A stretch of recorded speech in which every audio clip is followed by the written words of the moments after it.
네, 안녕하세요. 저는 오늘 마지막 테스트 힐의 MC를 맡은 소설가 천설란이라고 합니다. 반갑습니다.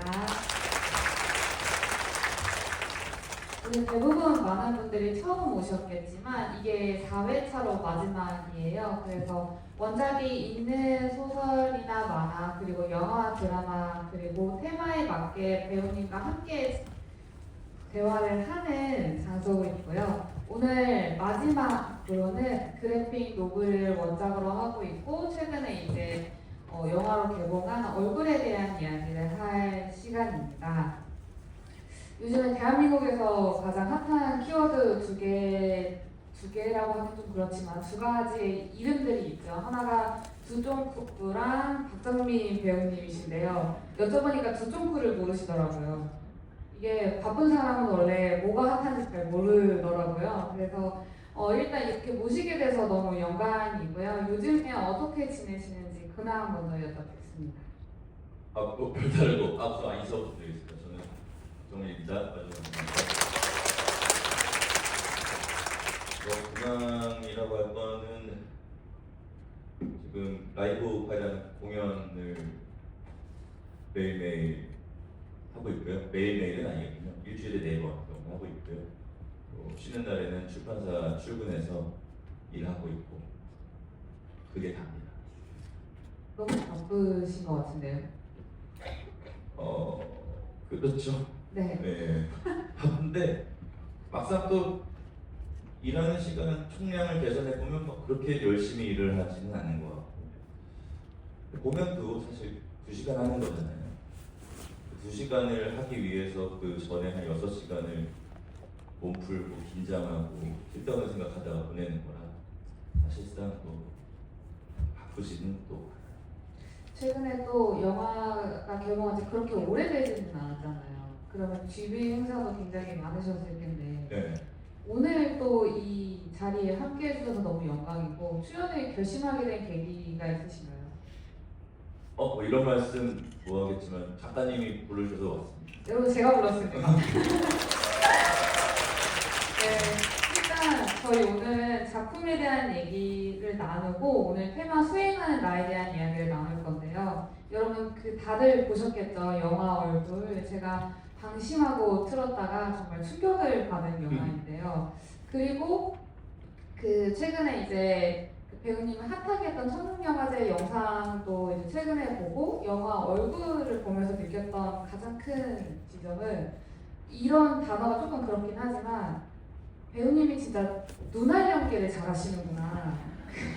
그게 무슨 소리예요? 눈빛으로 압도하는 무언가가 정말로 살아있음을 느끼게 했어요. 왜냐하면 그 전에 제가 예전에도 말씀드렸지만 저는 파수꾼이라는 역할에서 했던 연기를 정말 좋아하는데 그때도 그렇고 그냥 뭔가 눈빛으로 화제가 되는 것들이 참 많은 배우시구나. 이게 되게 배우로서 좋은 힘을 갖고 있다라는 생각이 좀 들었었거든요.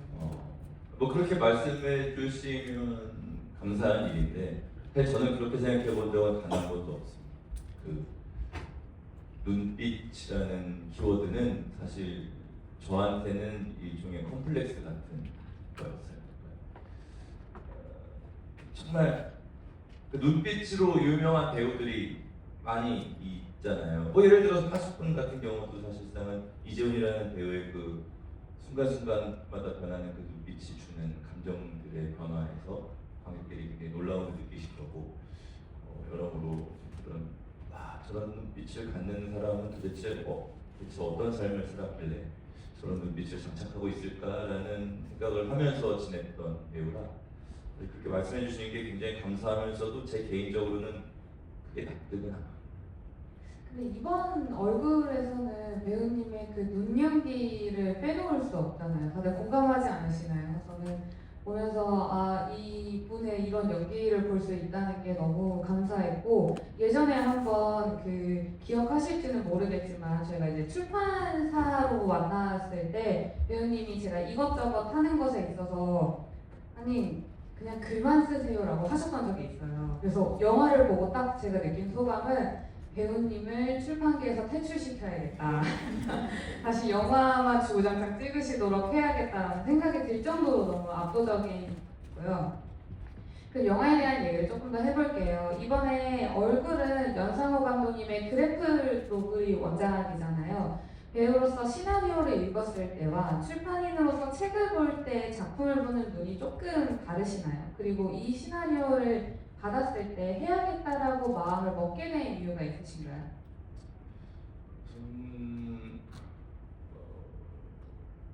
출판사에서 작가님들의 어떤 글을 보는 것과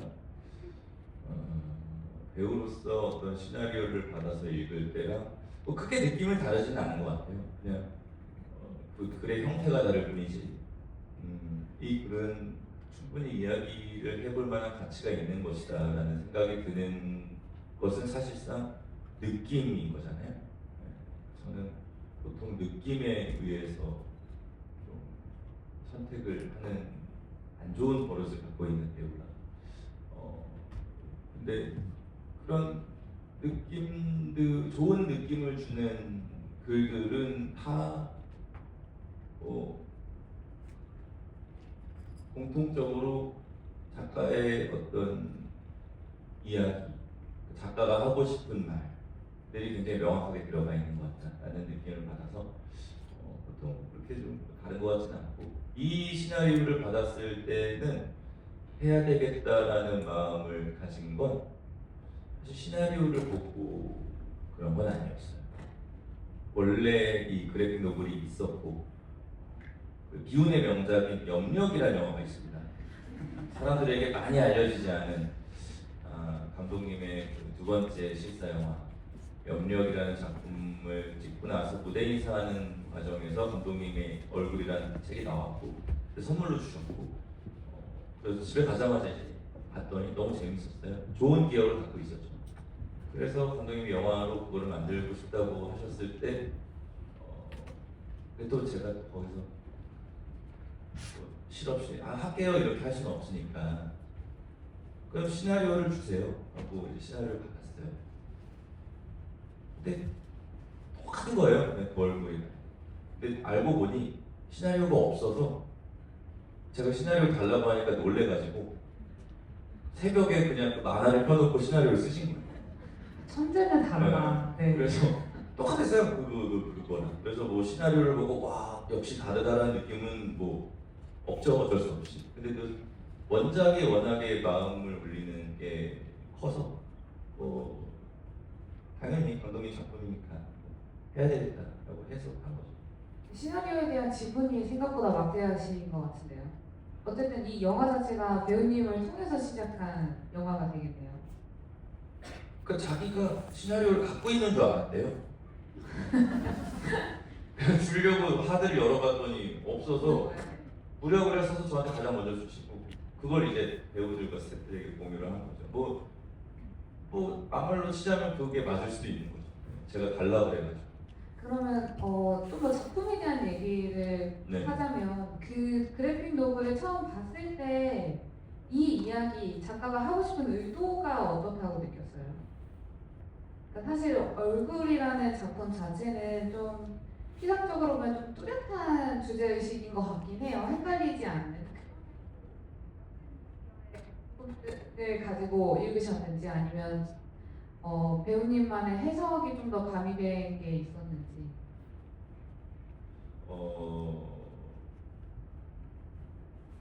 저는 이 시나리오를, 이 만화를 보고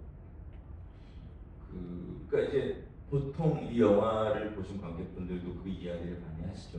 그 어떤 아름다움과 추함의 경계가 무엇인가? 과연 아름다운 것은 무엇이고 추한 것은 무엇인가? 그리고 마지막에 나오는 그 사진이 많은 이야기를 해주기도 하죠.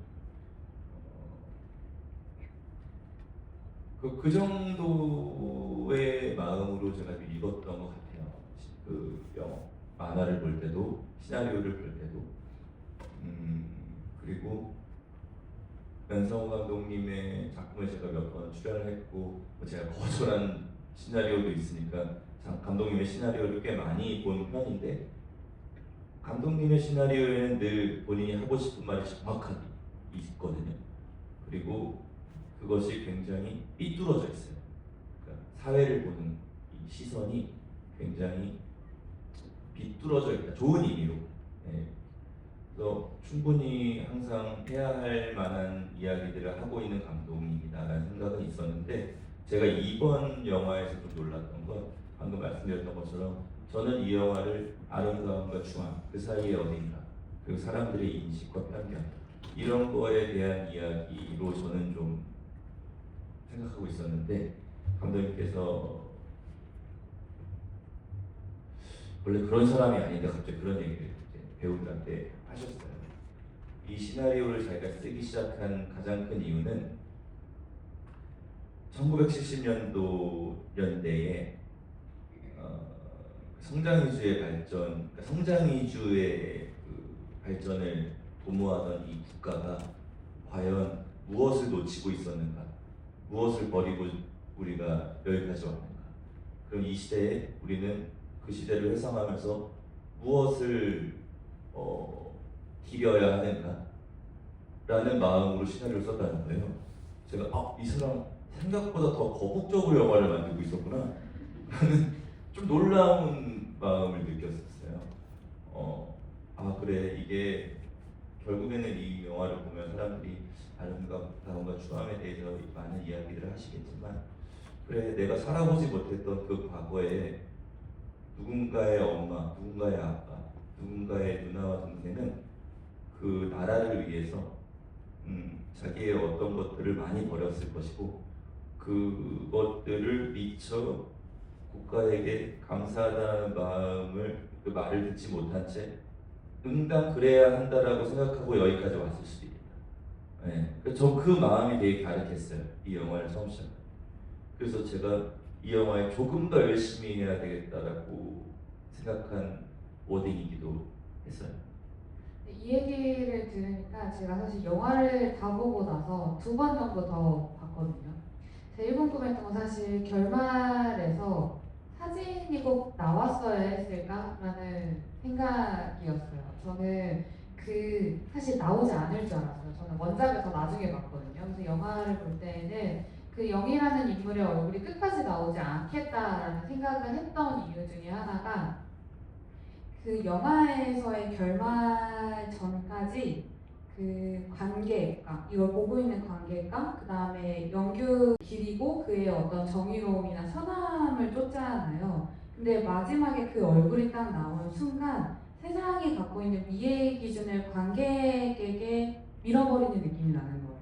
왜냐면 우리는 그 순간에 이 사람이 어떠한 행동을 했는지 1시간 반 동안 영화 내내 보여준 것과 상관없이 본능적으로 정말로 못생겼나? 이게 못생긴 얼굴인가에만 집중을 하게 되는 거예요. 그 앞에 행위들을 잊고. 그래서 이 마지막에 이 보여진 얼굴에 대한 감상을 나는 해버린 것이, 내가 평범하게 생겼네 라고 평가를 해버린 것이 나 스스로도 이 영화에 대한 뭐랄까 그 다른 인물들이 되어버린 느낌이 들었고, 그래서 시나리오를 받았을 때도 마지막에 그 얼굴을 보고 그 울잖아요, 아들이 많이. 그때 그 배우님의 해석은 어떤 방향이었나요?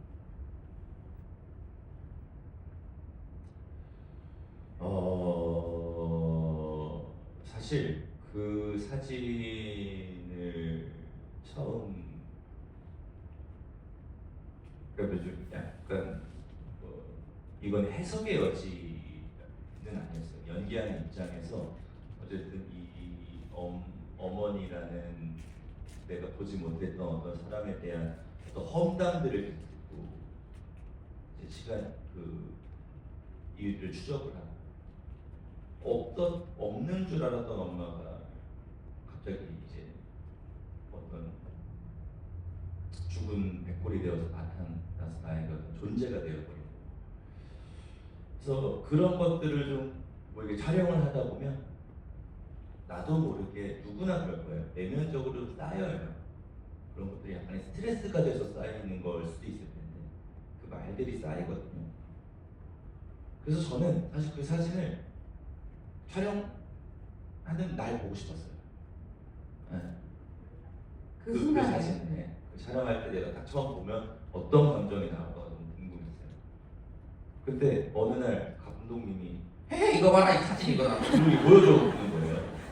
그닥 거룩하진 않으셨네요. 네, 뭐 이거 왜 다시 왜 보여주냐고, 왜 사진 잘 나와서 보여주는데 왜? 나 이거 근데 그때 그 사진을 딱 보는데 제가 눈물이 핑 도는 거예요.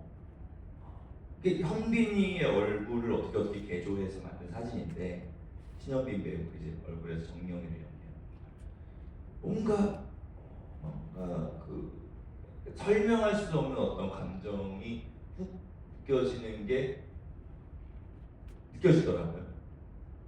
그래서 이런 감정의 어떤 것이 내가 이제 나중에 이거 연기를 해야 될 텐데 그래 이게 뭔가 말로 그렇기 때문에 이렇기 때문에 슬프겠지라는 어떤 해석이 아니라 그냥 나도 모르게 지금 그 말들이 내 안에 쌓여서 스트레스가 되어 있는데 뭔가 하나의 정답과도 같은 사진이 내 눈앞에 딱 나타났을 때 허탈함 같은 거겠죠.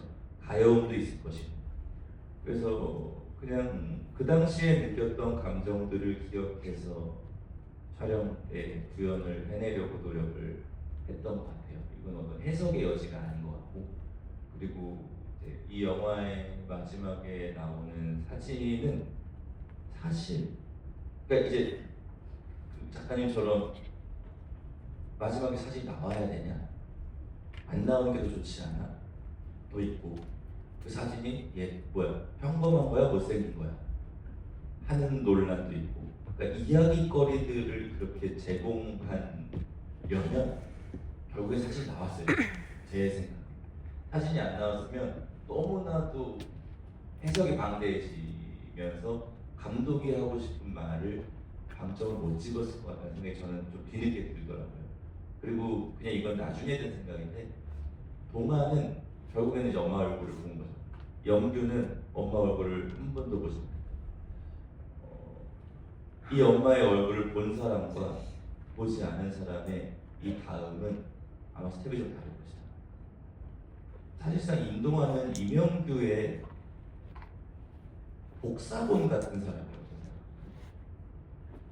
그러면 결국에는 임동환도 이명규와 같은 사고방식으로 살 가능성이 큰 어떤 그냥 인물일 텐데 엄마의 사진을 봄으로써 이 사람은 아버지와는 조금 다른 인생을 살아갈 수도 있겠다라는 어떤 희망 같은 것이 저 개인적으로는 좀 생깁니다. 없는 사람이지만. 맞아요. 그래서 그 PD 역할을 하셨던 분이 마지막에 아버지랑 참 닮았어요라는 얘기를 하시잖아요. 그래서 그 영화 초반부에는 아무 생각이 없다가 이제 과거의 영규의 역할을 배우님이 이제 1인 2역으로 하셨을 때에 가장 궁금했던 건 정말로 배우님도 아들과 아빠를 닮았다고 생각하고 연기를 했을까였어요.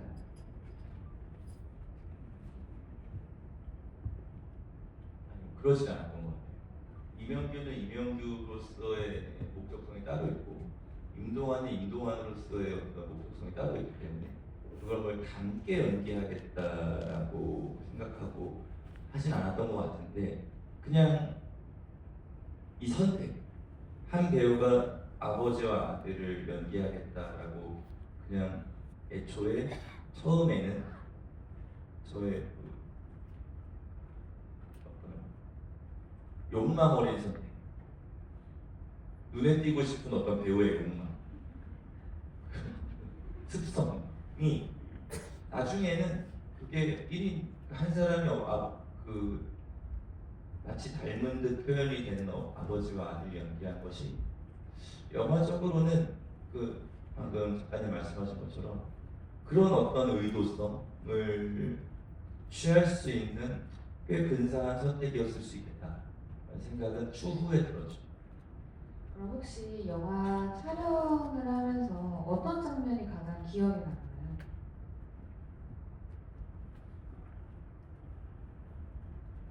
보통 기억에 남는 건 정말 쓸데없는 장면들이 기억에 남아요. 예를 들면 그냥 저 배우가 너무 말도 안 되는 NG를 해서 엄청 웃었던 오. 예를 들면 그런 것들. 저는 무슨 장면이 기억나냐면 임성재 배우가 백사장 연구로 젊은 백사장 사진을 찍어주잖아요. 그래서 전문가인 것처럼 사진을 인화도 하고 현상도 하고 하잖아요. 근데 걔가 첫날 와가지고 연기를 하는데 카메라를 보통 그 옛날 카메라는 이렇게 이제 포스도 잡고 이렇게 찍어야 되잖아요. 근데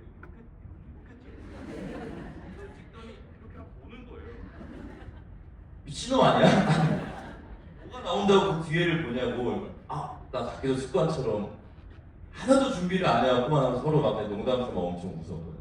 그런 장면들이 기억에 남지. 뭐 제가 막 잘했던 장면 뭐 이런 데는 오히려 고통스러워서 잊어버려요. 네. 저는 인상 깊었던 그 장례식장에 영정사진이 없잖아요. 그때 그걸 바라보는 아들의 표정이 뭔가 생전 처음 보는 얼굴인 거예요. 그리고 그런 이미지 자체의 충격도 좀 컸고요. 네, 그렇죠.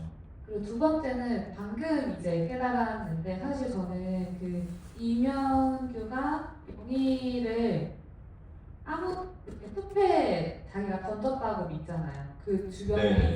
이제 다 그 나쁜 사람들이 서 있었으면 그걸 모르잖아요. 그때 처음 볼 때는 약간 어떤 의미의 불쾌함이 굉장히 컸거든요.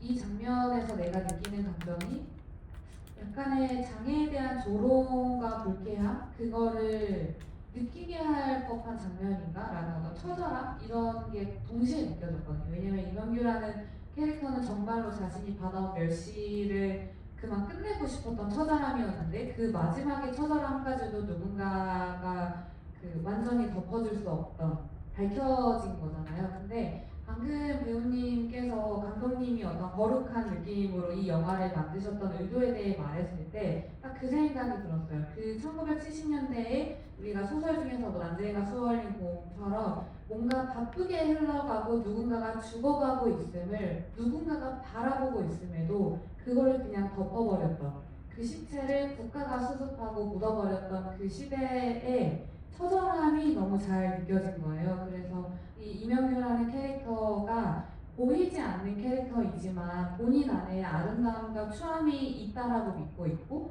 사실 근데 그 기준에 많은 사람들의 삶의 기준이 내 안에 있지 않고 정말로 보고 있지만 보지 않는 상태에서 시대에 어떤 치여서 뭔가 억울하게 살아감을 느끼게 하는 장면이었다라는 생각이 딱 들면서 제 그 유일하게 남아있던 이 장면이 왜 이렇게 불쾌하지가 딱 맞춰졌어요. 퍼즐이.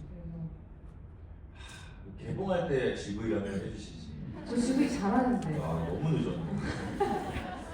만명 정도 더 보시지 않았을까 이런 어딩이 있었어요. 여러분 잘 써주세요. 네. 저 종종 GV 합니다. 네. 그러면은 마지막 질문으로 이번 역할을 통해서 혹시 배우님이 마주본 자신의 낯선 얼굴이 있으신가요?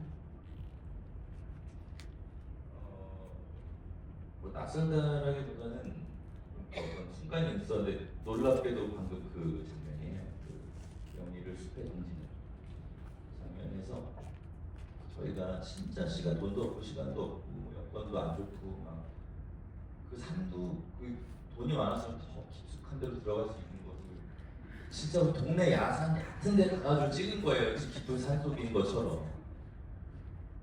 근데 거기서 뭔가 저도 이제 깊은 산 속에 버린 것처럼 연기를 해야 되고 하잖아요. 근데 저는 보통 연기를 하는 걸 할 때 내 감정의 모든 것을 보여주는 것을 조금 부끄러워해요. 그러니까 과장되는 것에 있어서 약간 뭐랄까요? 덮어놓고 과장은 안 좋다라는 그런 편견이 좀 있어요. 근데 제가 그때 그 정명이를 숲에다 던지는 그 표정을 이제 이렇게 짓는데 내가 한 번도 보지 못했던 그 과장을 두려워하는 박정민이라는 배우가 이런 표정을 나도 모르게 이 장면에서 짓는, 이건 아마 반반인 것 같아요. 하나는 그래픽 노블의 그 순간의 표정이 굉장히 과장되어 있어요. 네. 근데 제가 그 표정을 아마 무의식적으로 떠올린 것 같아요. 그때 그 연기를 할 때 그 만화를 떠올린 기억은 별로 없거든요. 나중에 맞춰진 거죠. 그렇다면 내가 그 상황에서 눈이 보이지 않는 사람을 연기한다고 최선을 다해서 눈이 아닌 어떤 것으로 연기를 하려고 하다 보니 그런 과장된 표정이 나올 수도 있구나 라는, 그냥 그걸 내가 내 몸이 완전히 거부하지는 않는구나 라는 거를 발견했던 그 순간이 제 개인적으로는 좀 고무적인 순간이었었어요. 그래서 제가 좋아하는 장면들이 몇 개 있어요. 장례식장 말씀하신 것처럼 그 장례식장 시퀀스는 제가 굉장히 좋아하는 시퀀스고,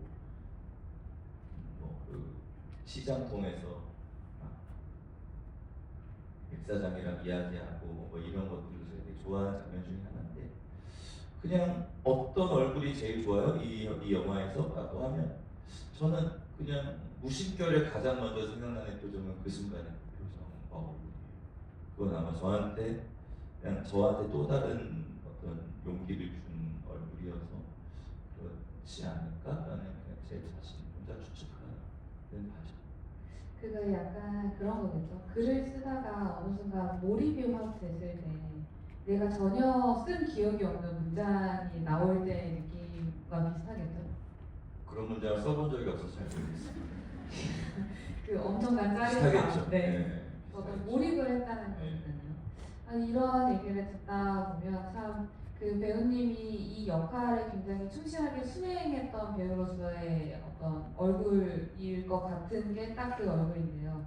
이제 다음 타이틀로 넘어가기 전에 저는 이제 이 영화를 보면서 가장 많이 느꼈던 것이 뭐냐면, 모두가 보고 있지만 아무도 보고 있지 않다라는 문장이었던 것 같아요. 특히 그 영규라는 캐릭터 자체가 시각장애가 있다고 나오지만 사실 그도 카메라에 눈이 나오잖아요. 그래서 이 영화를 통틀어서 눈이 나오지 않는 캐릭터는 영희뿐인 거예요. 그러니까 결국에는 보고 있는 눈이 나오는 모든 캐릭터들은 아무것도 보고 있지 않고 영희만이 진실로서 무언가를 계속 행했고 영희만이 세상을 올곧게 바라보고 있었구나. 그래서 그녀에게 일관되게 되었던 못생겼어 였잖아요. 그냥 거두절미하고 그냥 영희는 못생겼어 라고 똑같은 평이 나오는 걸 보면서 저게 사람들은 어떤 상황에 따라서 그 영규마저도 그 어떤 사장 앞에서나 손님 앞에서나 누군가의 앞에서 표정이 바뀌잖아요. 근데 영희는 표정이 끝까지 나오지 않았고, 그래서 못생겼다라는 표정은 일관된 표정을 지었던 사람이구나. 상황에 따라서 표정이 바뀌지 않고 자신이 옳다고 믿고 있는 거를 묵묵히 걸어나갔던 캐릭터였다라는 생각이 들면서 동시에 그 캐릭터의 말미가 되게 좋지 않다라는 것까지 확인을 했을 때 우리가 살아간다는 거, 수행한다라는 거는 결국에 여러 개의 가면을 쓰고 그때에 맞게 맞는 표정을 지어야 하는 게 답인 걸까라는 좀 혼란도 같이 오더라고요. 그런 의미로 저에게 이 영화가, 이 얼굴이라는 영화가 주는 의미가 굉장히 컸었고 그 안에서 박정민 배우의 연기도 굉장히 인상 깊어서 너무 좋았는데요. 이제는 우리가 오늘의 타이틀 수행하는 나라는 얘기를 해볼까 하는데, 배우님은 그 직업도 누군가를 수행하는 일인데 현실에서는 저희 이제 출판사 대표로도 활동을 하고 있으시잖아요. 그래서 배우로서의 역할도 하고 출판사의 역할도 하느니 이게 사실 경중을 따질 수는 없는 일이기는 하지만 겪어보니 어느 쪽이 더 힘드신가요? 출판사요. 네. 정확하시네요. 네, 출판사 훨씬. 근데 그 이유 중에서는 그런 게 있겠죠. 늘 해왔던 것과 새로운 것에 도전하는 것의 차이가 가장 크겠죠. 그렇죠.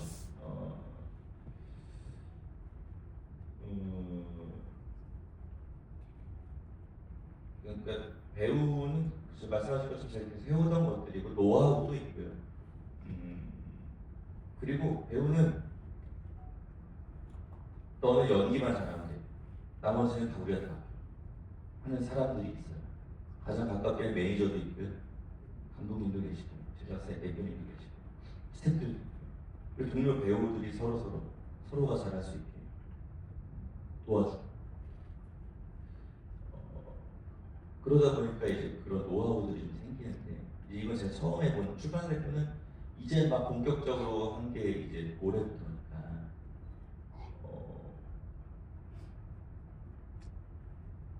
저의 어떤 모자람을 많이 느끼죠. 이게 누군가를 관리해 줘야 하는 것도 있고 책도 관리를 해야 되고 사람도 관리를 해야 되고 근데 그 종수는 늘어나고 근데 저의 시간과 에너지는 한정돼요. 그러니까 이게 이제 조금씩 이게 많이 어려운 거구나라는 걸 열정과 재미만으로 갈 수 있는 건 아니구나. 예, 물론 그게 가장 필요하겠지만 그런 부분에서 제가 많이 모자람을 느끼고 그래서 결국에는 이것도 사람이 필요합니다. 그래서 지금 사람을 몇 분 뽑았죠. 예, 그래서 좀 더 도움을 받아가면서 더 오래 하려면 좀 사람들도 많이 이제 옆에서 도와줄 수 있는 사람들 옆에 두고 나도 도와주면서 해봐야 되겠다 이런 생각하고 있습니다. 작가들과 대화하는 게 쉽지 않죠? 뭐 그냥 저는 사람하고 대화하는 게 늘 힘들어요. 예. 근데 되게 많은 작가님들이 그러세요. 그래서 음, 사람과 대화하기 힘들어하는 사람들이 대화를 하고 있는 거예요. 그렇죠. 네. 예. 그래서 근데 굉장히 예민할 수밖에 없는 직업이고 왜냐면 저는 아마 이 세상에서 작가라는 사람들이 제일 이 감각이 열려 있는 사람들일 거라고 그런 사람 중에 한 명일 거라고 생각하거든요. 매 순간에 어떤 것들이 캐치될지 모르니까 감각을 열어놓고 사시는 분들 같이 느껴져요.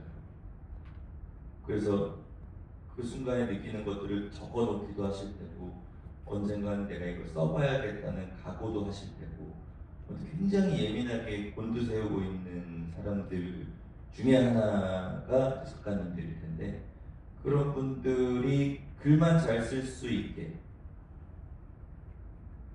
하는 방법이 뭔지 아직 정확하게 모르겠어요. 예, 그런 것들을 배워나가는 과정이고 그러려면 진짜로 전문가가 필요하고 사람이 필요하다라는 판단으로 지금 내년의 부제는 조금 더 사람이 복잡거리죠. 이게 되게 예민한 질문일 수도 있지만 저는 최근에 이제 뭐 영화계에서도 핫하셨지만 사실 출판계에서도 굉장히 핫한 올해 키워드셨어요. 뭐 박정민 배우님이 뭐 추천사를 쓰면은 뭐 잘 나간다. 감사합니다.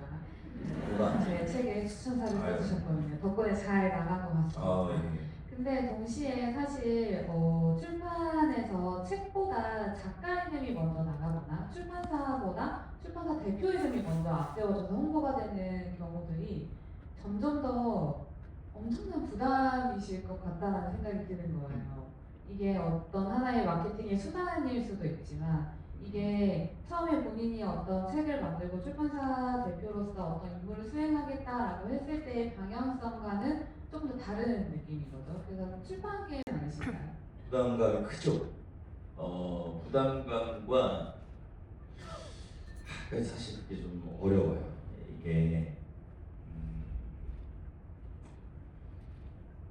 조심스러워. 작가님보다 내 이름을 앞세워서 우리 회사의 책을 홍보하는 건 그리 옳은 방향은 아닌 것 같다는 생각이 들거든요. 하지만 어느 쪽, 또 어떤 방향에서 신인 작가님들 같은 경우에는 내가 정말 손잡고 우리 작가님들 진짜 좋은 작가님들이고 좋은 글이니까 읽어주세요 하는 것도 또 그건 또 틀린 건 아닌 것 같고 그리고 내부적으로는 그래요. 외부적으로는 뭐 대형 출판사들이야 그렇게 생각을 안 하실 가능성이 크겠지만 저희 같은 작은 출판사에서는 조금 반칙 아니야? 라고 생각할 수도 있을 것 같아요. 반칙이죠, 사실. 반칙이라고 생각합니다. 그럼에도 불구하고 제가 그 반칙을 쓸 수밖에 없는 건 나를 믿고 우리에게 글을 보내준 우리 작가님들을 위해서 제 이름을 앞세워서 이제 홍보를 하고 있는 건데, 그래서 제가 다 그렇게 할 수는 없지만 어떤 협업이나 이런 것들이 들어오면 굉장히 오래 고민을 해요. 다른 회사에서 이렇게 뭔가 들어오거나 하면, 혹은 서점에서 하면 같이 먹고 살아야 하는 어떤 그런 마음으로 하는데, 이제 이게 너무 많아지니까 다 들어드릴 수가 없어요. 그러면서 오는 또 부채감들. 그래서 이건 해결할 수 없는 어려움이라서 제가 이제 뚝심을 갖고 이 일을 얼마나 진정성 있게 오래 하느냐로 보여드리는 것 밖에는, 이제 같이 이렇게 출판계에 계시는 분들께 뭔가 인정을 받을 수 있는 방법이 아닌가 생각을 하죠. 근데 제가 그래도 저도 출판에서 한 7년 정도 있거든요. 데뷔한 지 7년이 됐는데 제가 드릴 수 있는 얄팍한 답은 고민하지 않고 즐기시는 게 좋을 것 같아요. 왜냐하면 출판 시장은 너무 작아요. 그래서 사실 그 안에서 책을 원래 읽던 독자분들은 누가 추천을 했고 어떤 출판사에서 나왔고는 이제 큰 얘기해주면 너무 감사하죠. 그럼 네. 용기 낼 수 있죠, 그러면. 이렇게 자주 말할게요. 알겠습니다. 네. 네. 그러면 고민이 많아요. 아까 말씀하셨던 것 중에 좋은 시인 작가님을 함께 끌고 나간다, 누군가에게 소개시켜준다 이런 얘기를 하셨는데, 그 영화와 출판 두 영역은 이야기를 다룬다는 점에서는 같지만 산업의 논리에서는 전혀 다른 영역이잖아요. 그럼요. 네. 두 영역을 동시에 수행하면서 느낀 가장 큰 차이점이나 혹은 딜레마가 있으신가요? 방금 말씀하신 것처럼 출판 시장은 너무 작고요. 네, 시장이 너무 작아서 그게 가장 큰 차이인 것 같아요. 그러니까 이제 근데 저는 그렇게 생각해요. 어제 제가 교회 가서 얘기한 거긴 한데, 뭐였더라?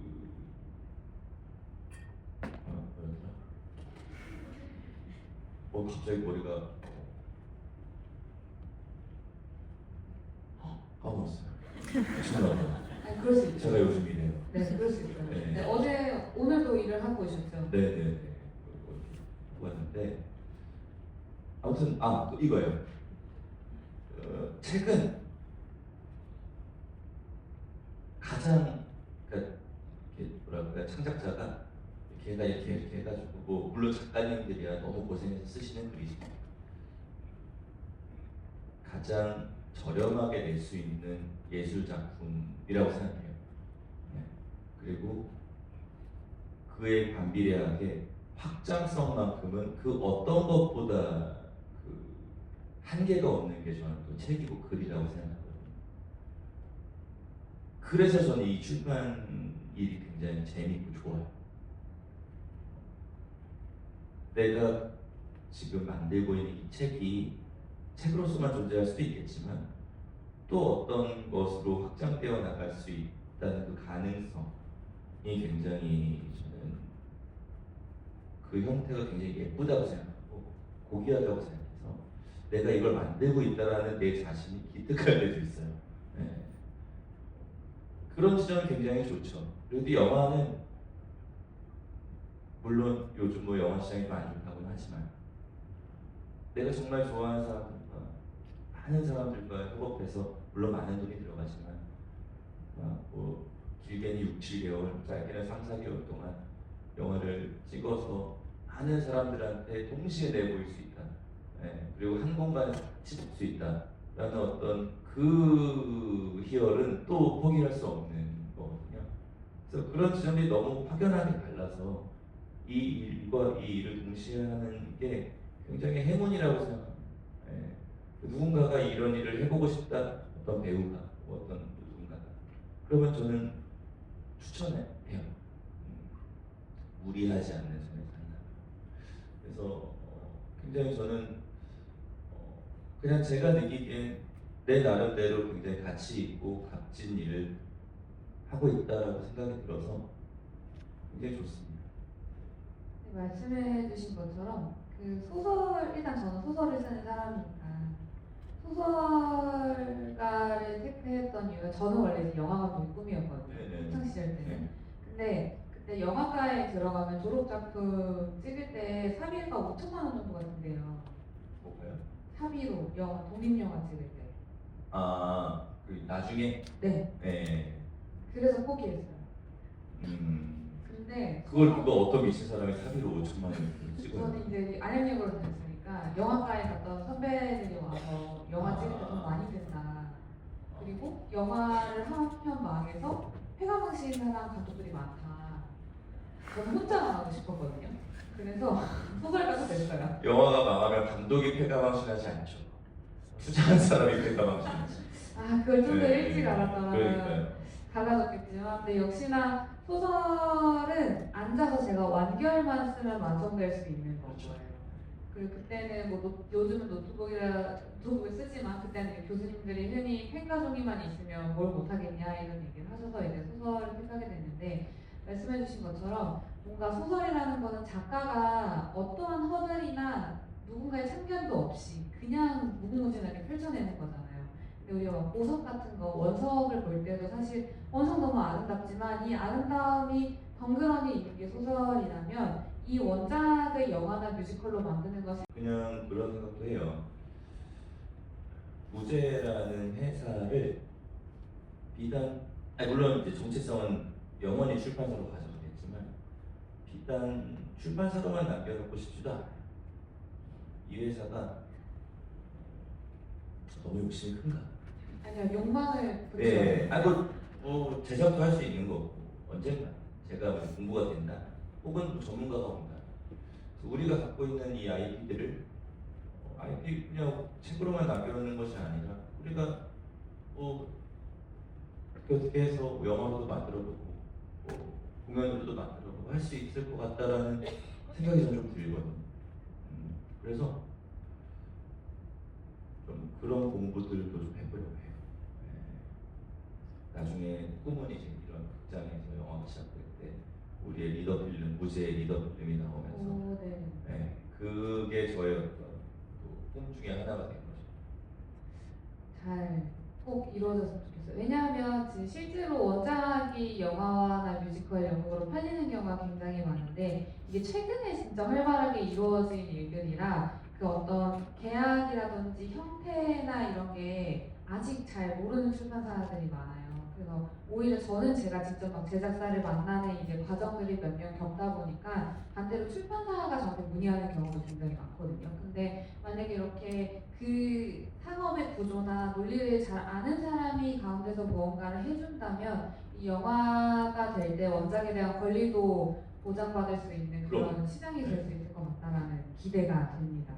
네, 그리고 아까 대표님께서 말씀하실 때 좋은 대본은 직감으로 하신다고 했잖아요. 보통 그런 거. 감으로 즐겁겠다 할 때. 소설 원고를 볼 때도 그런 느낌으로 고르시게 되나요? 거절한 소설이 있어본 적 있나요? 있죠. 아니 근데 지금 이 무제라는 출판사는 그게 있어요. 작은 회사잖아요. 우리가 뭐 문학동네고 창비고 이러면 작가님 모셔다가 소설 하나만 써주세요. 또 천선란이 문학동네에서 소설이 나왔어, 전혀 이상하지 않아. 근데 저희는 예를 들어서 천선란을 계약해서 천선란 소설이 나왔다 짠 이러면 왜? 라는 느낌이 좀 그게 제 느낌이에요. 이건. 그러니까 소설을 막 아직 많이 내보는 그 회사가 아닌데, 자 천선란의 소설이 나왔습니다. 이렇게 해서 이렇게 홍보하는 게 약간 뜬금없는 느낌. 그래서 저희는 기본적으로 우선 기획을 좀 하려고 하고, 어떤 작가님을 모시고 온다든지 계약을 하려면 우리가 이 기획을 해서 이게 나중에 딱 나와도 그럴 수 있지라고 할 수 있는, 뭐 시너지를 확 낼 수 있는 기획이 있어야 우선은 지금은 소설이나 이런 거 낼 수 있다고 저는 생각이 들어가지고 그래서 지금 저희는 그 기획을 위주로 좀 생각을 하고 있고, 그 기획에 이제 마음을 동의를 하시거나 뭐 마음을 내어주신 작가님이 계시면 같이 작업을 할 수 있는 방향으로 가는 바람에 투고가 오는 소설들은 웬만큼 뭔가 제 마음에 쏙 들지 않으면 선택하기가 어렵고 투고를 받을 수도 없는 상황. 그래서 지금 당장에는 내가 좋아하는 작가님들을 만나는 단계인데 나중에 뭔가 또 한 10년 뒤에 뭐 이제 갑자기 이렇게 소설이 나온다고 해도 이상하지 않은 회사가 되면 그때는 저는 그때는 이제 경계하려고 하죠. 그리고 너무 내 취향을 고집하게 될까 봐. 사람 취향이라는 게 있잖아요. 그러다 보니까 이게 너무 내 취향대로 이게 출판사가 흘러가면 안 되니까. 근데 그때쯤이면 그 대표님의 취향으로 뽑은 소설들의 판매량이 대표님의 마음을 정해줄 거예요. 아, 내 취향이 대중적이구나 혹은 마이너하구나 하면 마이너 할 때 고쳐질 수 있는, 바뀔 수 그렇겠네요. 있는. 아, 취향 고쳐먹을 수 있겠군요. 네. 아, 그것이 맞아요. 얼마나 나에게 간절한가. 네, 네, 10년을 네. 자연스럽게 알겠습니다.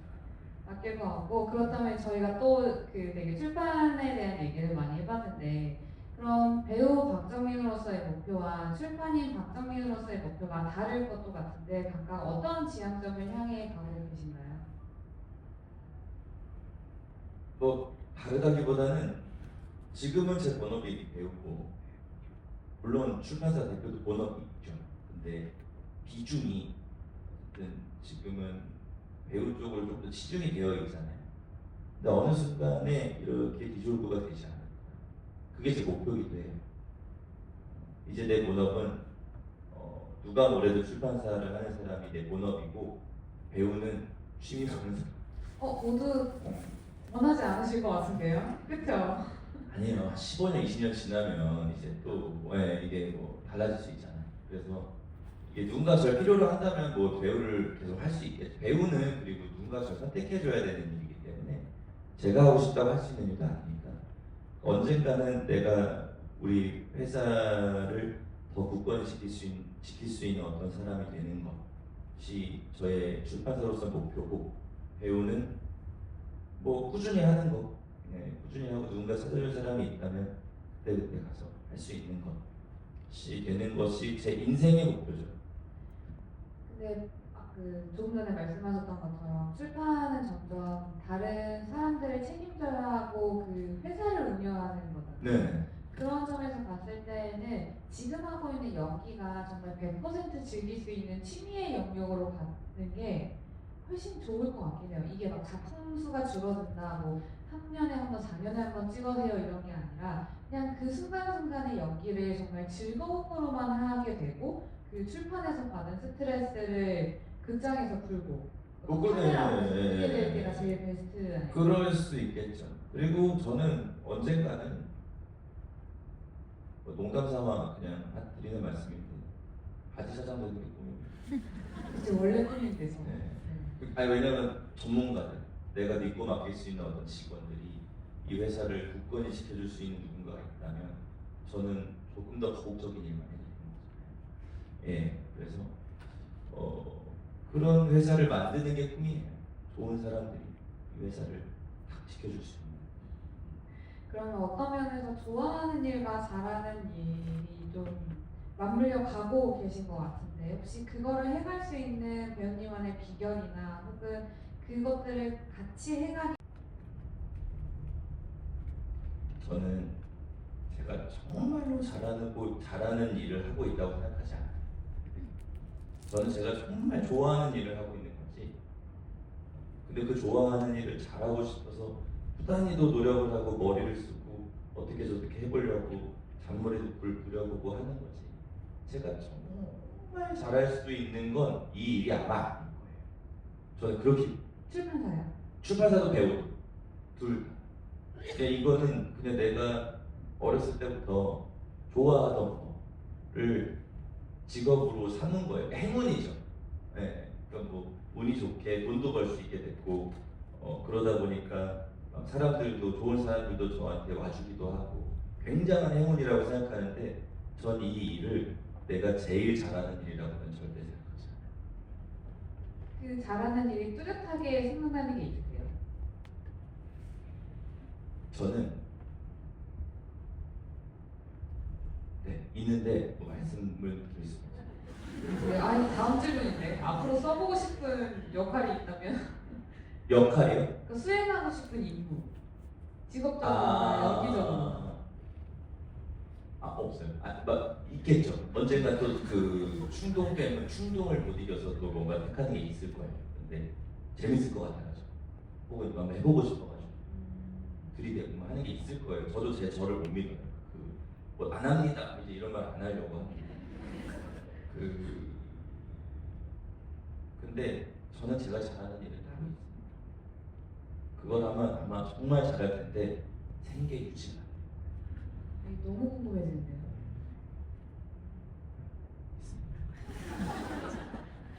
언젠가 출판계와 배우계에서 둘 다 모습을 보이지 않으시면 잘하는 일을 하고 계신다고 생각해요. 집에서 그걸 하고 있을 거라. 네. 원래 마지막 질문이 그 앞으로 행하고 싶은 수행이었는데 우리가 알 수 없는 집에서 무언가 하는 그 임무를 수행하실 것 같네요, 그렇죠? 그렇죠. 네. 그렇다면 저희 이제 독자의 질문으로 관객분들의 네, 질문으로 네. 딱 시간이 맞아서 넘어가 보도록 하겠습니다. 네. 저희가 사전에 미리 몇 개를 받아놔서 저희가 지금 사인을 해준 책이 3권밖에 없어요. 그래서 우선 3개의 질문을 먼저 드리고 시간이 조금 더 여유롭거나 더 추가하고 싶은 질문이 있으면 추가를 해보려고 하는데요. 자, 첫 번째 질문은 이거는 제가 사진으로 뽑았습니다. 손설란 작가님의 이 띄어쓰기를 제가 들어가 멜로를 사랑하는 차세대 멜로 남주 박정민 배우님 멜로를 사랑하시나요? 제가요? 네. 그렇다고 하죠. 네. 그렇다면 설란 작가님의 작품이 뮤지컬, 연극, 영화 등으로 재창조된다면 어떤 작품 속에 얼굴을 해보고 싶으신지 궁금합니다. 저는 이번에 제가 추천사 쓴 네. 아무도 오지 않는 거. 아무도 오지 않는 곳에서의 첫 첫 번째. 번째 네. 제가 묵호. 네. 제가 그 이름을 제가 항상 기억을 못해서 저는 정말 좀 절절하게 읽었거든요. 그래서 가져가세요. 네? 가져가세요. 뭘 가져가요? 그 출판사에서 뭔가를 더 만들고 싶으시다고 하셨잖아요. 네네. 가져가서 드립니다. 출판사랑 합의된 거예요? 허블은 네. 제가 좀 떡떡거려도 그래요? 그래요? 청계파에 나왔던 출판사여서 괜찮을 것 같아요. 그래요? 네. 알겠습니다. 그럼 제가 고민 한번 해볼게요. 아. 저는 정말 재밌게 읽었어요. 네. 네, 그래. 그렇지. 좀비물이라는 것이 우리가 알고 있는 월드워치나 뭐 부산행이나 꼭 그런 것만 좀비물이라고 할 수 없고 오히려 이런 좀비물이 오히려 사람들에게 이제는 좀 더 마음을 울리게 할 수 있는 부분들이지 않을까. 그러니까 항상 좀비라는 소재는 어떤 정말 어떤 사회의 어떤 민낯 이런 것들을 이렇게 들춰내기 위해서 사용됐던 경우가 굉장히 많은 것 같은데, 그치. 마음이라는 것도 충분히 좀비라는 소재로 드러낼 수 있지라는 거를 제가 느껴가지고 탐납니다. 너무 이 질문 해주신 분 감사합니다. 네, 제가 한번 열심히 출판사 대표님께 얘기를 해보겠습니다. 네. 두 번째 질문은요. 박정민 배우님은 예전 인터뷰에서 본인에 대한 기준이 높아서 만족을 할 수 없고 타인의 시선을 의식하지 않는다고 들었는데 그 영역이 업무적인 것에 하나인가요? 아니면 삶 전체에 해당되는지요? 작게라도 만족감을 느끼는 영역이 있는지 궁금합니다. 그러니까 남들이 잘한다고 하는데 저는 동의하지 않는 거에 네. 대해서 이야기하는 본인의 거죠. 기준이 굉장히 높으신 편인 건가요? 그 상황에서 어떤 거요? 네. 타인의 시선을 의식하지 않는. 네. 네. 그 영역이 업무적에서만 하나는 것인지 아니면 삶 전체의 태도가 남의 시선을 그닥 신경 쓰지 않는. 저는 남의 시선 엄청 신경 써요. 남의 칭찬을 듣지 않을 뿐. 남의 비난은 엄청 들어요. 네. 정말 귀 기울여 듣습니다. 나보고 못한다고 하는 거예요. 내가 뭘 못할까에 대해서는 아주 구체적으로 들으려고 하는 사람이에요. 근데 그럼에도 휘둘리진 않으시는 거죠? 그러니까 보통 남의 비판을 귀담아 듣는 사람들은 다음 스텝을 두려워하거나 색다른 도전을 주저하기 마련이에요.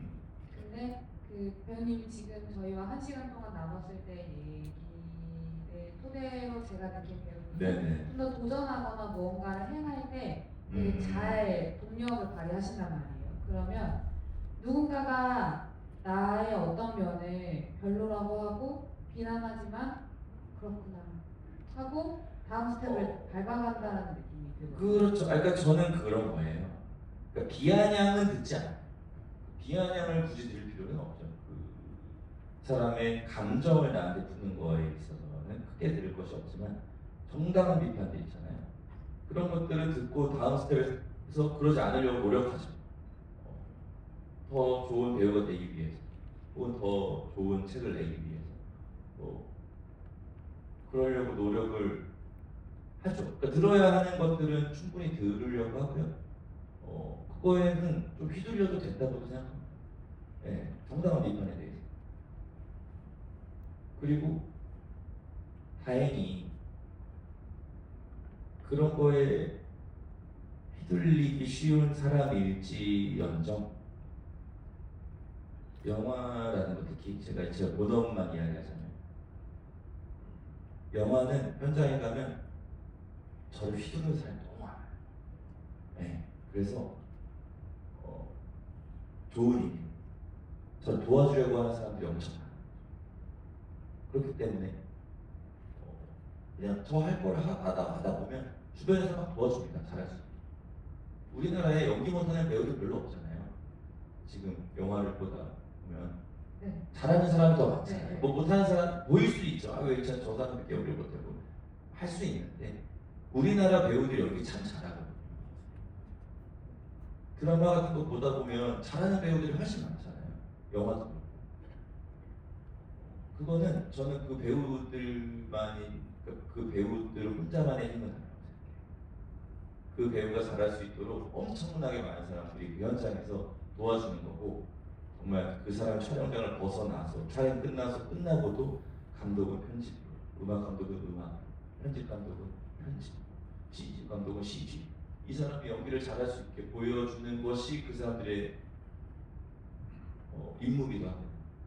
어쨌든 우리는 배우의 연기를 보면서 작품들을 보니까.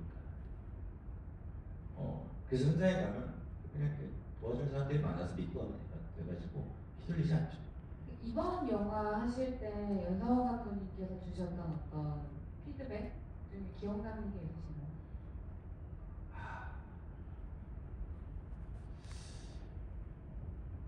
없었나요? 연상호 감독님은 네. 좋은 의미로 배우한테 크게 디렉션하죠. 네. 알아서 잘하는 사람을 캐스팅하면 그게 자기 몫이다라고 생각하고 너무 막 어긋나서 벗어나지 않는 이상에는 더요. 네. 그리고 이제 배우들이 긴장하죠. 저 감독은 내가 조금 못하는 거에 대해서는 별로 말을 안 해줄 것이 뻔하니 내가 애정력이 잘해야 되고 준비도 더 많이 해가야 하고, 그러다 보니까 배우들끼리 현장에서 얘기 많이 하고 제일 기억에 남는 건 그거죠. 가장 저한테 많이 하면 왜 자꾸 한 번 더 하겠다고 해. 저는 한 번만 모르겠고 그냥 한 번만 더. 저는 이게 제 습관이에요. 아니 뭐 매테이크 그러는 건 아니고 중요한 씬이나 중요한 커트에서는 한 테이크를 더 드리는 것이 배우로서 감독이 편집실에 갔을 때 진짜 제가 한 번 더 하겠다고 한 50커트를 찍었다고 하면 50커트에서 딱 한 번씩만 더 했다고 하면 그 중에 한 두세 개만 감독이 건져도 배우로서는 할 몫을 한 거라고 생각합니다. 더 좋은 게 있으니까. 그래서 항상 저는 오케이 하면 한 번만 하죠. 그러면 연극에서는요, 무대에서는 한 번 더가 안 되잖아요. 절대 안 되죠. 그 영화나 미디어에서 하는 연기와 무대에서 하는 연기의 가장 큰 차이를 어떻게 느끼세요? 영화는 한 번 찍은 건 평생 다시 연기해요. 네. 감정이 안 오면 올 때까지 기다려주고 못하면 한 번 더 해야 돼요. 연극은 모든 게 100%. 그날 내 컨디션도 내 컨디션인데 상대 배우의 컨디션 혹은 뭐 음향 실수, 조명 실수 뭐 누구나 실수는 저도 항상 실수를 하니까 그러니까 무대는 그래서 배우들끼리 굉장히 돈독해지는 게 뭐냐면 내가 틀려도 제가 만회해 줄 거야 라는 약간 다른 기대군요. 네. 그 믿음이 있어요. 제가 잘못하면 내가 커버해 줄 수 있다 라는 어떤 믿음으로 가기 때문에 급속도로 친해지는 게 좀 있더라고요. 그래서 항상 매 순간에 저는 살얼음판 같아요. 요즘에 무대 올라갈 때 이렇게 하다가 감정적으로 휘몰아쳐야 될 때 아무것도 느껴지지 않을 수도 있잖아요. 맨날 똑같은 걸 하는데 어떻게 매번 휘몰아쳐요. 그건 사람이 아니지. 그래서 그 순간이 과연 오늘은 찾아와 줄까라는 어떤 기대와 두려움, 그 마음을 안고 공연 직전 7시 28분 정도가 되면 심장이 요동을 치죠. 제가 그 연극은 이번이 처음이신가요? 아니요, 몇 번 해봤습니다. 네. 젊었을 때 해봤는데. 죄송해요. 제가 이 연극 쪽의 필모는 아직 잘 못하고. 뭐 제가 이제 파수꾼이라는 영화 데뷔를 하고 이제 차기작이라고 해야 되겠죠. 네. 선택한 것이 키사라기 미키짱이라는 일본 연극 원작의 그 연극이 있어요. 제목이 아주 짠치죠. 느낌이 지금 들으면 아주 재밌는 공연이고 당시에는 아주 성공적인 공연인데 그 공연은 또 간략하게 이야기를 하자면 키사라기 미키라는 아이돌이 1년 전에 죽었어요. 그 그녀의 이제 죽음을 매 1주년을 기리기 위해서 그녀의 이제 골수배 오타쿠 5명이 한 공간에 모여요. 그 영혼을 기리기 위해서. 근데 다 나이가 막 아저씨 저만 젊은 배우였어요. 근데 이제 반전에 반전을 거듭하는 거예요. 알고 봤더니 아는 사람이었고 알고 봤더니 뭐 수사했던 형사고 막 아빠고 막 친구고 막 다 이런 거예요. 그러면서 막 마지막에 눈물이 막 펄펄 터지는 그런 내용인데 그때는 형님들이 계셔. 저보다 막 20살이 많은 선배님들 계시고. 근데 이제 그리고 그 이후에 뭐 작게 뭐 아주 작은 소장에서 2인 빼고는 학교에서 내보고 건방지게 로미오와 줄리엣 내보고 그랬어요. 어느 역할이셨어요? 뭐 줄리엣은 아니었을 거 아니에요. 그래서 이제 그런 연극들을 하다가 제가 무대는 내가 못하는 거구나라는 판단을 하고 한 8, 9년을 그냥 애써 안 하다가 이번에 오랜만에 하는데 잘 무대에 서는 게 굉장히 두려웠었거든요. 근데 이번에 좀 이 배우들을 만나고 이 연출들과 스태프분들을 만나면서 자신감이 좀 생겼고 용기가 생긴 거죠. 용기가 좀 생기고 매번 보러 와주시는 1000여 명의 관객분들이 공연이 끝나면 박수 쳐주시고 이렇게 하니까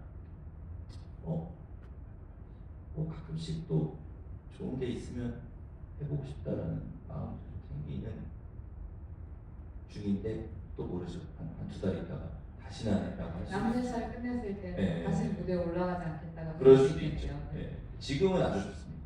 연극과 뮤지컬이라는 장르가 이제 주변에서 저도 청계파랑이 되면서 많이 듣게 되는 게 그 매 순간순간이 새롭게 개봉하는 영화를 하는 느낌이네요. 그러니까 늘 똑같은 대사를 내뱉지만 매번 다른 연기를 하고 매번 다른 감정이 나오고 어제는 이 부분에서 눈물이 터졌는데 다른 날은 다른 부분에서 눈물이 터진다라는 느낌을 보면서 이 수행하는 나라는 이 타이틀에서 지금 배우님이 매번 새로운 어떤 주인공을 수행하고 계시구나라는 생각이 좀 들더라고요. 그 그렇게 이야기하셨던 그 배우님들은 정말 훌륭한데 저는 점점 에너지에 빠지고 있거든요. 이제 또 오늘은 어떤 그러니까 뭐 물론 새로운 작들이 올 때가 꽤 있어요. 무대에서 하다 보면 배우들이 주는 연기들이 다르다 보니까. 근데 항상 두렵거든요. 새로운 게 안 오면 텅 빈 채로 연기를 해야 되는데 텅 빈 채로도 이제 보고 있는 관객분들한테는 아주 그 촉촉한 감정을 전달할 수 있는 방법이 무엇일까? 왜냐면 그럴 이제 엄청 관록이 있는 배우분들의 노하우가 그런 걸 거 아니에요. 늘 새로울 수 없다. 하지만 여기서 내가 하던 대로 휘둘리지 않고 함으로써 관객분들은 충분히 그 감정을 느낄 것이라는 어떤 믿음, 그리고 그 순간에 나도 최대한 새로운 것들을 찾겠다라는 어떤 의지, 그것들이 버무려져서 한 공연이 늘 새로운 공연들이 만들어지는 걸 텐데 배우로서는 그 순간이 올지 안 올지를 모르니까 저는 그게 너무 두렵거든요. 늘 찾아주면 땡큐고 너무 고맙고 안 오면 막 혼자 막 그러잖아요. 다른 의미의 도전 미션으로 혹시 그 극장에서 혹시 단체 대관 중학생들이 온 적 있나요? 아직 없어요. 아직 없어요. 근데 강연이 그러니까 저는 더블하는 박강현이라는 배우가 할 때는 고등학생들이 왔다고 하는데 엄청 재밌게 보고 나왔다는 얘기 들었어요. 그 친구들 한번 만나셔야 돼요. 아 그래요? 단체 대관하는 중학생, 고등학생을 한번 만나면 그 연극 배우나 뮤지컬 배우로서의 다음 단계의 성장이 이루어진다고 하더라고요. 아 그래요? 그래요? 성길파랑에서 한번 중학교 친구들이 단체 관람이 왔는데 시작하자마자 오마이갓 이렇게 시작하는데요. 아이들이. 저희 호정 씨 때문에 네. 그 어떤 그 상황에서도 내가 그 역할에 집중을 할 수 있는 그 떨림이 네. 사라지실 것 같거든요. 공감됩니다. 네, 문의를 한번 해보세요. 네. 중학교 단체 관람을 한번 해보자. 알겠습니다. 네. 좋은 꿀팁이죠. 네. 그 마지막 질문인데요. 일단 그 배우로 출판사 대표로 일반인으로 참 많은 역할을 수행하며 지내고 계신 박정민님께 거절할 수도 있었을 배역을 연기하신 적이 있으신지, 그 역을 수행하기 위해 노력했던 이유들이 있으신지, 덧붙여 요즘 호랑이와 동거 아닌 동거 중이신데 라이프 오브 파이를 보며 희망, 용기, 신뢰 등의 키워드가 있습니다. 배우님께서 갖고 있는 자신만의 키워드는 무엇인가요?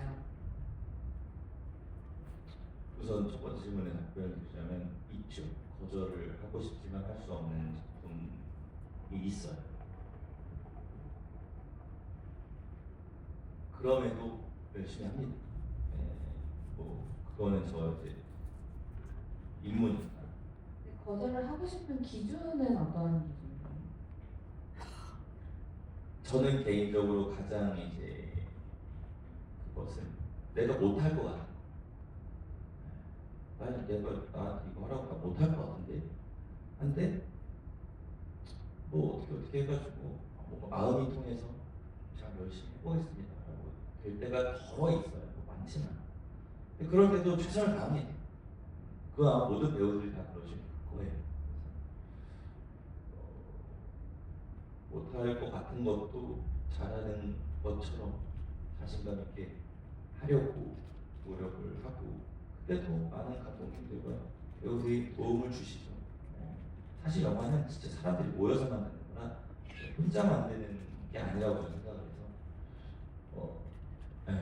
도움 받아서 하는 것 같고, 저에게 그 키워드 본인을 설명할 수 있는 키워드. 그냥 삶인 것 같아요. 삶. 궁금합니다. 제 삶이 어디로 어떻게 흘러가야 될지 궁금하고 두렵기도 하고 여러 가지 걱정도 들고 가끔씩은 희망이 생기기도 하고 하죠. 그 모든 키워드를 아우르는 것이 삶인 것 같아서 그냥 제 삶이 앞으로 어디를 향해서 갈지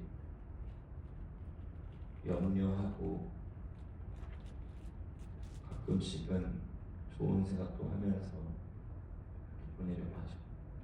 제가 그 출판사 대표님으로서 이제 대표님을 처음 만났을 때 오히려 제가 질문을 더 많이 했었거든요. 너무 궁금했었어요, 사실은. 어쩌다 연기를 하시다가 출판사에 오시게 됐을까라고 했을 때 그 왜 하세요라는 질문에 기억하실지는 모르겠지만 좋아해요라고 했고 재미있어요라고 했거든요. 근데 저는 이 좋아한다, 재미있어요로 살아가는 삶을 너무 좋아해요. 그래서 오늘 초반에 펑펑 울었어요. 오늘 이입이 초반에 돼가지고 했어요. 막. 네. 네. 지금도 펑펑 우는데 제일 많이 울 것 같으실 때 말씀해 주세요. 막공이겠죠. 네. 그러면 이거는요, 제 다음 부분 없지만 질문 마지막 하나만 빠르게 대답해 주시면 됩니다. 배우님 본인 얼굴에서 가장 마음에 드는 부위는 어딘가요? 얼굴에서요? 네. 진짜 없어요. 영혼이 끝나지 않을 수도 있어요.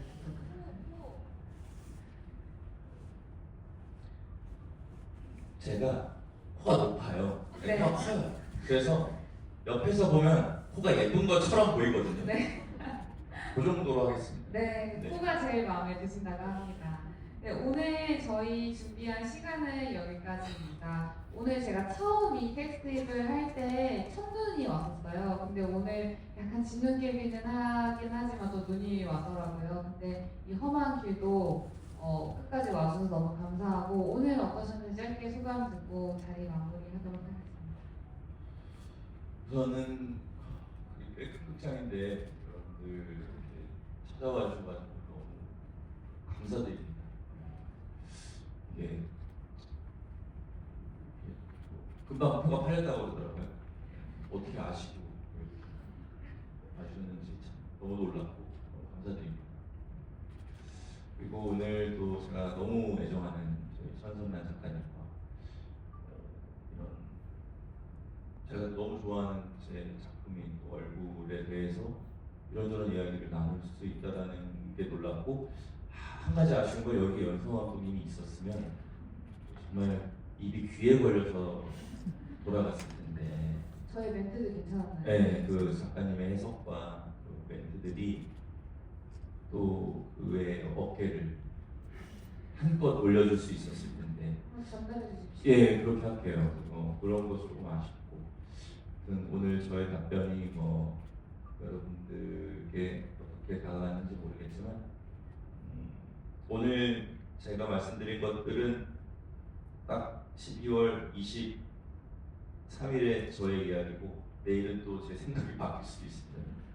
언젠가 또 바뀐 제 이야기를 들려드릴 수 있는 날이 있으면 또 이렇게 초대할 수 있도록 하겠습니다. 오늘 와주셔서 진심으로 감사드립니다.